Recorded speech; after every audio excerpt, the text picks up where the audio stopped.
اعوذ باللہ من الشیطان الرجیم بسم اللہ الرحمن الرحیم۔ آج میں اپنی تیسری کتاب انفس و آفاق کی آخری نظم آپ کے ساتھ شیئر کروں گا اور اس کے اوپر ہم کچھ بات چیت بھی کریں گے۔ اس نظم کا عنوان ہے ذوالقرنین۔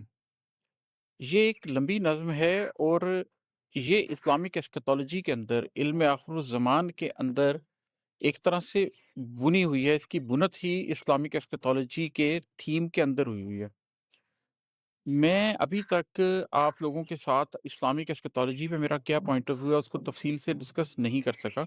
اس کی وجہ یہ ہے کہ فی الحال میں اپنی کتابوں کی شاعری اور اس شاعری کے اوپر جو ڈسکشن ہے وہ آپ لوگوں کے ساتھ شیئر کر رہا ہوں۔ لیکن میرا ارادہ ہے کہ اس سے فارغ ہونے کے بعد میں انشاءاللہ تعالیٰ سورۃ الکہف پہ اوپر ایک پوری سیریز کروں گا، جس کے اندر میں ڈسکس کروں گا کہ سورۃ الکہف کو میں کیسے سمجھاؤں اور سورۃ الکہف کو میں نے عملی طور پر بھی کیسے جینے کی کوشش کی ہے۔ یہ تفصیل جب ہمیں معلوم ہو جائے گی تو اس کے بعد بہت آسان ہو جائے گا آپ کے لیے نظموں کو سمجھنا۔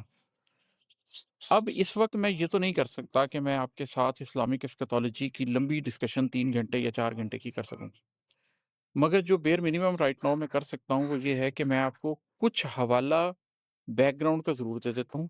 جو لوگ تو اسلامک ایسکیتولوجی کو سمجھتے ہیں، علم آخر الزمان کو سمجھتے ہیں، سورۃ الکہف کے معنی کو سمجھتے ہیں، سورۃ الکہف کو آج کے وقت کے ساتھ جوڑ کر دیکھ سکتے ہیں، وہ تو میری نظم سن کر ہی سمجھ لیں گے۔ لیکن جو اس کے بیک گراؤنڈ سے واقف نہیں ہیں، ان کے لیے میں کسی حد تک اس کا تعارف پیش کرتا ہوں تاکہ ان کو تھوڑا سا بیک گراؤنڈ پتہ چل جائے اور پھر ان کے سامنے میں نظم پڑھوں گا۔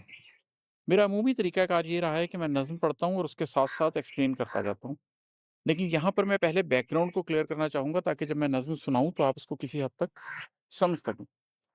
پہلے میں نے قرآن کریم کو کھولا ہے، اس سے پہلے کہ میں سورۃ الکہف کے اوپر یہ جو نظم میں نے لکھی ہے یہ آپ کو سناؤں۔